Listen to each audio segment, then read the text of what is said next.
One of co producer Appal Naidu గారిని మాట్లాడవలసిందిగా request చేస్తున్నాం. మీడియా మిత్రులకు, మధుశాలిని గారికి, ప్రవీణ్ గారికి అందరికీ నమస్కారాలు.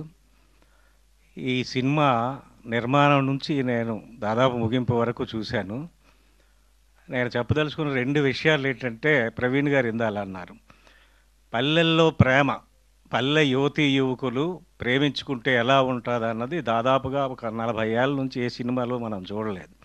పట్నంలో ప్రేమించుకోవడం, యాసిడ్లు పోసుకోవడం తప్ప.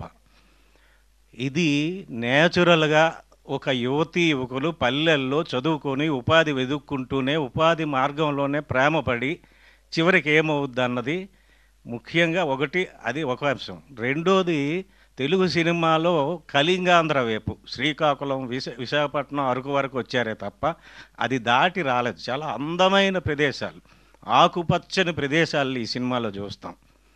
ఒక నేటివ్ డైలాగులు ఈ సినిమాలో కళింగాంధ్రలు మాట్లాడుకునే ఇందులో చూసాం. ఇందాల గొప్ప గేర దీనికి అని, అంటే ఎక్స్ట్రా మాట్లాడితే గొప్ప గేర్రా నీకని అంటారు. ఈ సజీవమైన కళింగాంధ్ర భాషను కూడా ఈ సినిమాలో చూపించారు, పాత్రలు చూపించారు, గొప్పగా నటించారు.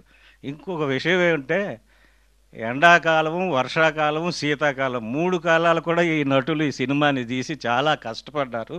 తప్పకుండా అందరూ ఈ సినిమాని చూసి ఇటువంటి సినిమా తీసిన నిర్మాతల్ని, దర్శకుల్ని ప్రోత్సహించి మరింత మంచి ఆరోగ్యకరమైన సినిమాలకి మీ ప్రేక్షకులు సహకరిస్తారని అందరికీ నమస్కరిస్తాను. Thank you sir.